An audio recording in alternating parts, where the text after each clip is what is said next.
Hey folks, it's your buddy Mike Messier. Just saw Love Lies Bleeding.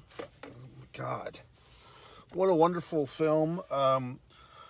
It's exciting, it's innovative, edgy, and a lot of films post Pulp Fiction, post Reservoir Dogs have tried to capture this Quentin Tarantino esque style of film. This one, I think it's a nice evolution of that. Instead of just trying to rip off a Tarantino film, this filmmaker, I believe the name was Ross, something or other, Ross Glenn, I don't know. But the filmmaker, whoever was in charge of this thing, has their own style. You could kind of say it's Tarantino-esque, but there's a bit of hyper reality. Spoilers, by the way. Should you see this movie? Should you not? I think you should. I think most adults could handle this movie. Probably most teenagers could handle it. There are, I don't know, there's violence. There's graphic, realistic violence. Violence, in my opinion, that is going with the story. It's not just, like something like Saw. I don't particularly like because it's just, that's the whole story, is the gore and the violence and the torture. But this one, when the violence is there for a reason, it's what do you call it? It's mandated, or it's necessary for the storytelling, and it works. And there's lesbianism, which in Kristen Stewart's case, I'm a big fan of hers. I think she's a tremendous actress. I liked a role she did maybe 2 or 3 years ago that I think was kind of overlooked. She played Princess Diana in a movie. I think it was just titled Diana. And at the time, there was some type of TV show that I did not watch that everyone was all happy about, that it was about the royal family, and some other actress played Diana in that show, which I never watched. But here, in that movie of Kristen Stewart playing Princess Diana, I thought she was tremendous. Other things she's done, the modern day Charlie's Angels remake, and of course, going back to Twilight. But I think the Twilight thing was just kind of like her introduction to the world. I can't remember those movies too well. But in any event, I'm a big fan of that lady and her acting. I think she's got a great screen presence. And in this one, she kind of, that character on the original, on the L Word show, I don't know the fucking name, but the one that looks like Kristen Stewart, or Kristen Stewart looks like her, kind of gave me that type of thing. So now, if you've seen the movie, if you haven't seen the movie, and I'm going to spoil the fuck out of it, so you can go see the movie and come back and then compare notes or whatever you want to do. Just don't forget. In fact, you can subscribe. It might help the process. Some of you watching my videos on LinkedIn and Twitter and Facebook and so forth, you could do me a fucking favor for a change and actually go over to YouTube and push the subscribe button. It doesn't cost a thing, okay? You're just enjoying my reviews without subscribing.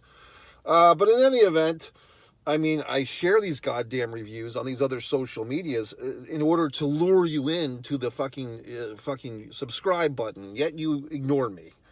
Anyway, I like this story. You got it's a period piece. I think it's taking place in 1990, when the wall, no, in 1989 actually, because they do show the year. So it's 1989, the end of the decade. But it's not a movie like a lot of stuff that takes place in the 80s or even the early 90s, where, we have to put neon in everybody, and everybody's walking around in a preppy shirt, and everyone's wearing neon green. You don't have that horse shit in this movie. People are, kind of dressed drab. I think basically the movie takes place in New Mexico. That's where it was filmed. Big tax credit state, New Mexico. But we have this sparse gym that's kind of the focus of attention. This young woman, Kristen Stewart's character, Lou, runs the gym. Her father is played by Ed Harris. He looks magnificently different than usual. He's a bad guy in this one. Ed Harris is like the local corrupt asshole who kills people and so forth. And he's got some of the local police officers are on his payroll, some are not. He's killed people. There's some backstory exposition that we really don't get into about the mystery of Lou's mother. Did the Ed Harris character kill her off, or what the fuck? Who knows? Then we have all this so forth and so on. One thing that I was a bit confused on, once again, if you've seen this movie, we can compare notes. I was a bit blurry as to whose Lou's father was. Initially, I thought Lou's brother-in-law was her father, okay? But it was actually her brother-in-law. I kind of like my version better because if it was the brother-in-law who fornicated Jackie, Lou's new, you know, if it was the father, like if the brother-in-law was the father and he fornicated Jackie in order for her to get the job at the shooting range, and then suddenly the daughter would be dating a woman that her own father fornicated. But that is not the case. So I was just a little blurry. Maybe I missed a word or two. Kristen Stewart and the actress playing her, I think, older sister, I'm guessing, they don't really look very similar. Like, they're not even in the ballpark of the same looks. And granted, some siblings are like that. Like, there are sets of siblings where there's no resemblance. I just find that in a film, even if the two characters have dark hair or blonde hair or something that gives them the resemblance that they could be siblings. And like I fucking said, I know in reality, there are times when you have siblings that are full-blooded siblings, same parents and everything, and they don't look anywhere near each other. So yes, it's possible. But that being said, it allowed me this window of confusion that I thought the sister character might have been Lou's mom, and so on and so forth, and so on and so forth. In fact, when there was, even when the women were saying, "Oh, you worked for my dad," I thought it was a situation where they were confused. Like, they thought that the Ed Harris guy, Lou was trying to say that her dad was the creep in the car and Jackie was confused and so forth. But in any event, it was just me, folks. And I did not even miss a beat. I was in the theater the whole time from bell to bell. No breaks necessary. I did get into the theater. I had a back row left seat assigned to me.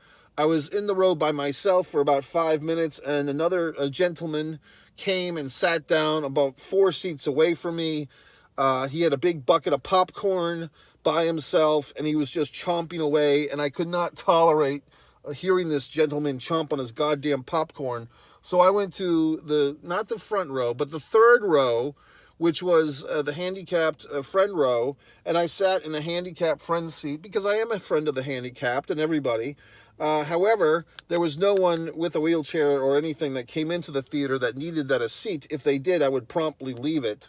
So I sat kind of in my own little island away from assholes, but I could hear people. There wasn't a ton of people in the audience, maybe 7. I could hear there was some LOL moments, laughing out loud. There was some hushes. I had a few audible gasps. I had a few audible moments when I just couldn't control myself. Because this is a type of movie, especially I wasn't really sure what the story was going into it, where I was just getting provoked to make noise, okay? So I enjoyed it. I mean, this is a good ride. Like the stuff at the end where, once again, fucking spoiler, when Lou kind of like Incredible hulks up and becomes like 50 feet or 100 feet tall. See, that's cool. See what I'm saying? Like, some people, and I've been in this situation where you're making a movie, because I do, one man on a camera films. You can see my movies made for a fraction of the cost of these fucking movies, not by my choice. But in any event, seeing that moment, it's like, well, this works. Like, because that is a pivotal moment in the film and also the filmmaker's career, where the soft thing to do, or the reliable thing. Okay, Lou comes back. She's all fucked up. She goes and she defends, not Lou, but Jackie comes back to defend Lou against the evil father. And then Jackie ends up getting shot and killed, and Jackie's the sacrifice, or whatever the fuck. Or someone sacrifices for someone, and the end of the movie comes, and one of the two women is driving the truck with the cat out to wherever the fuck by themselves. That's like the soft choice. This filmmaker, whoever the fuck it was, male or female, I don't know, they doing an Incredible Hulk thing where suddenly this character that we've seen in realism now for an hour and a half is suddenly Incredible Hulking and becoming 100 feet tall. And the whole steroid routine of jacking up on the human testosterone and so forth, it kind of plays into that. So, yes, we are entering a realm of not reality, fantasy here. We're entering a realm of surrealism and so forth. But because the movie was so grounded before that, and we have seen movies like this before, we have seen gritty, small town, desperate people killing each other and families turning against each other and shady characters. We've seen all that shit a million fucking times. But we haven't seen a woman incredible hulk up, okay? So I enjoyed it. I did. I don't know. I mean, I think if you're one of these assholes that, oh my God, it's a lesbian couple, or oh my God, it's violence and there's physical abuse here, we don't really see the brother-in-law abusing his wife, do we? Except we do see the after effects. We see her with a bruised face, severely, a busted lip. So unless you're a person who shies away from that, like, oh, I can't deal with reality of situations, well, go knock on your neighbor's door, borrow a cup of sugar, and see what the hell's going on in there for a change. I mean, there's corruption and horrible things everywhere in the world, okay? It's reality. So in this movie, whatever the fuck, it all tied together, and I enjoyed it. So, I mean, I don't know what to tell you. I mean, now, some assholes, I think, will hinge on to this movie, and they'll watch it a lot, and it'll be like their little thing. And if this was the VHS days, which it's not, they would fucking play the VHS until it snapped, the tape, that is. I would say I enjoyed this movie. I wouldn't turn it off if it happened to come on cable TV. Will I necessarily have to run out and see it in a theater again? Not really, because I think I got it all the first time. And there's so many wonderful movies to go see. I mean, this weekend, it's the big Godzilla Kong thing. I went through this whole goddamn turmoil with people I know. I say I'm going to go see this movie on Easter Sunday, IMAX, 3D screen, and people are trying to convince me to change my time or change my theater. That's why I keep things to myself sometimes, because people, you tell them your wonderful fucking plan, instead of just going along with it. They want to tweak it. They want to modify it. Well, get your own goddamn plan, okay? So anyway, that's when I'll see the Godzilla Kong. Of course, just as I fucking predicted, because I was thinking to see that movie basically today. It didn't happen. But people on, Twitter and Facebook and YouTube always have to plaster some level of spoiler. So some asshole plastered something, and I saw it, like a little headline. I won't even share it, because that's the type of person I am, about the Godzilla Kong movie. It wasn't a big reveal, but it was just enough. Assholes always fucking do that. Like, if they saw some goddamn movie or TV show that you didn't see, and you say, hey, please don't say anymore, because I'm going to go see it. Okay. Well, I'll just say this. And they rattle off some goddamn fact of the project, of the movie or the TV show that you haven't seen yet, and you just fucking requested them to keep their goddamn mouths shut, but they're not capable of doing so. I mean, the human existence is deplorable. I remember at one point I was working with a gentleman in a dinner theater production. We were both actors in this thing, and there was some boxing match that had occurred, and basically I had recorded the boxing match. It was some big fight, and I basically said to the other gentleman, I said, please, because we were both kind of mild boxing fans, and he said, oh, did you see that fight? And I said, I actually recorded it. I don't know the result. Please don't tell me. And of course, the asshole says, oh, well, I'll just say this. It was a great 15-round fight. God damn it, I ruined the story. It was a great 12-round fight. This is not 1981. It was a great 12-round fight. So basically what he's telling me is, I'm not going to tell you who won, but I'm going to ruin the goddamn suspense of you wondering if there would be a knockout in rounds 1 through 12 by telling you that it's a 12-round fight. Okay, flying asshole. Did you have to do that? No, but you fucking did. Thanks. So any goddamn way. Whatever the fuck. Some asshole commented on one of my videos. They were saying, well, this guy who runs the channel gets to swear and say insulting things, and we don't get to do that. I'm out. What the hell are you talking about? There's probably some goddamn algorithm or some goddamn device on the YouTube where if you're trying to comment with a bunch of obscenities, your comment is being, obstructed or held for review. But that's not me trying to censor your intelligent ass. Okay, I'm sure whoever the fuck from wherever the fuck has got some brilliant comment full of obscenities that I'm missing out on. So comment all the fuck you want. It might get held for a review, and then I'll fucking check it or I won't. It's not the end of the goddamn world. But because he's out, he's made his proclamation, whoever the fuck, one of the 96 subscribers, or 95 now, because this asshole left town, then I'll no longer have the benefit of his wonderful, insightful, brain surgeon-esque comments about my goddamn fucking movie reviews. So whoever the fuck, hashtag who gives a shit. But anyway, I'm all revved up. This movie was very exciting. It makes you want to, become a bodybuilding lesbian in 1989 and kill people. So if that is their wave of that happening, we'll know who to blame. Ed Harris once again with the long hair and the bald head, and the woman that played Jackie, I don't know if she's a new actor. Is she? Have we not seen her before? The name came up on the screen and then I forgot it. Is she brand new to this thing called the film? I mean, what a debut. She looks like a true bodybuilder. I mean, so I don't know where they found her, but she was very good. And Kristen Stewart, once again, I find that she is a tremendous talent. I'm not sure how old she is. Maybe she's 35, 36, but she's going to have a big career. She might be 30. Who knows? She might be 32.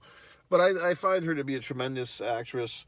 Ed Harris, very good to see him in a role where he's not trying to save a boat from sinking or whatever the fuck. And the scumbag playing the brother-in-law, what a scumbag. The wife character, the abused wife's sister, a tragic character. I'm trying to think. Keith Jardine. At the beginning of the movie, the guy that gets punched in the face by Jackie, I believe that was Keith Jardine. Now, for you UFC fans who might subscribe to One Pro Wrestling and Sports Fan YouTube channel, Keith Jardine is an Ultimate Fighter. I believe he was on, I want to say season 1 or season 2 of The Ultimate Fighter. I think it was season 1. I think they called him like Mean Keith Jardine or Keith the Machine Jardine. But he plays the bodybuilder with the beard that's kind of making a come on to Jackie, and then they exchange punches in the parking lot. I thought his character might come back later. It didn't. The kind of desperate lesbian who's trying to blackmail Lou into a relationship with the bad yellow teeth kind of reminded me to, take care of my own teeth, by the way, because how unattractive was that, her yellow teeth? But, I don't know if they were saying that she was a crackhead or crackish or whatever, or a heroin addict, who knows? But that was well done by that actress. I mean, sometimes an actor or actress plays a character so well, and the character is so kind of distasteful or unlikable, you don't even think to say what a great performance, because that character of the drug addict, annoying blonde, she's such a parasite, but she plays the role so well that you don't come out of there saying, oh, what a great performance by the fucking drug addict. You're just like, what a pain in the ass. Because she seems like a real annoying drug addict who just annoyed you. And when she gets shot and later choked to death, you don't really cry. I did like the extra layer of storytelling with the, what's-her-face, Lou trying to quit smoking and all the tapes that she's listening to. I thought that was insightful and interesting.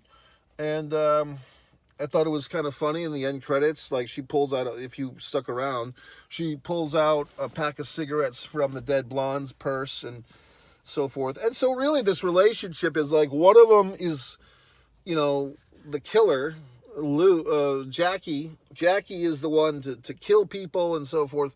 And our buddy there, Lou, Kristen Stewart's character, is the one to clean up the mess. So they have this dynamic and so forth. I thought it was good. So, I mean, I'm a fan of this film. I enjoyed it. I mean, I'll probably give this one 4 stars. It's right up there. I mean, it's interesting because I don't know if I could have enjoyed this movie anymore. So why would I give it 4 stars instead of 5? Just because I don't think it's like...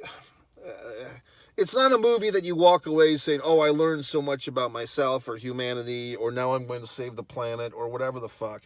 It's not something where I feel like I have to go write a fucking essay about it. It's just I enjoyed it. It was a visceral thrill. I feel, impressed and would see another film from this filmmaker, whoever the hell it is. And even I don't think they could really do a sequel with this movie. It's too good of a movie to really need a sequel, and there's really nothing left to do. But I do, if they somehow figure that out, I might go see it. I probably would, just to see what the hell would happen. But I enjoyed this movie. It's a little shot of adrenaline. The title, what was the title? Was it Love Lies Bleeding? That might be my only, I don't think the title is great. It's those titles of movies that are just like headline words thrown together, and like Love Lies Bleeding. Yes, sort of. I mean, I'm trying to think of where the lies are, per se. I mean, yes, the characters do lie to the police and so forth, and I don't know. I mean, I don't know what I would title this movie. What are the characters' names? Lou and Jackie. No, that's lame. Could you have a play, somehow have a play on weightlifting or bodybuilding and murder? I don't know. I don't know. I really don't. I guess I don't have a better title, so, I don't have a better title, but I don't think the title was good. I think it's too hard to remember. Love Lies Bleeding. I mean, it's not a good title. It's not. I mean, I know a good title when I hear it. And this one, it's kind of vague, because all these words we've seen in other movie titles, bleed or blood for the bleed for this. Love is in a million fucking movie titles. Lies, sex lies and videotape amongst others. So I don't know. I don't have a suggestion. If you have a fucking wonderful comment, leave it in the comment. Gee whiz, Mike, they should have titled the movie this. Go right ahead. But I don't have a better title for it, except to say I didn't like the title that it had. It didn't paint a portrait for me. Here's a little aside on titles for films. Some movies or books or whatever the fuck, the title kind of helps someone want to read the story or see the movie or whatever the fuck it is. Like, the title promotes it. And other titles, you actually have to see the project, see the movie, or read the book, and then the title makes sense. Especially with films. There are films where if you see the movie and then you know the title, it all comes together. But if you just hear the title and then some other movies, the title is such a good exploration, you go see it. Now, for instance, we can take Twilight for an example, as we've discussed earlier. Twilight, if you just said Twilight, I'd be like, what the fuck is that? You know what I mean? It's like, oh, it's a vampire thing and the blah, blah, blah. So, okay, now it makes sense. And I'm not saying this is in a world where people didn't know about the book, right? But there are other, like Field of Dreams even is a little confusing, because Field of Dreams, it could just be about a farmer, or whatever the fuck. Or it could be, plantation times, and the slaves revolted and they had these dreams of killing the slave master. You know what I mean? So they're working in the cotton fields, but they have these dreams of killing everyone in the house. See, that's a good movie. And that could equally be Field of Dreams. It doesn't have to be about baseball. So now, if you stick the fucking baseball field onto the movie poster, okay.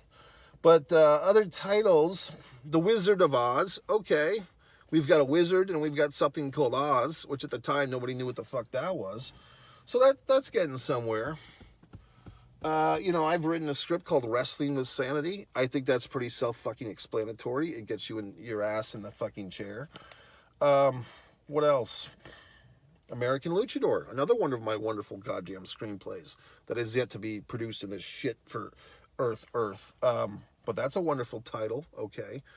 Now, I do have a script, also ran, that I've written, a wonderful script, award-winning, And really, it doesn't make any fucking sense. Like, it presents a mood, and it does make sense if you see the movie. But if you just say also ran, it's kind of like it's a mood, and it does make a hell of a lot of sense once you see the movie, but it may not be as hooky as the other titles.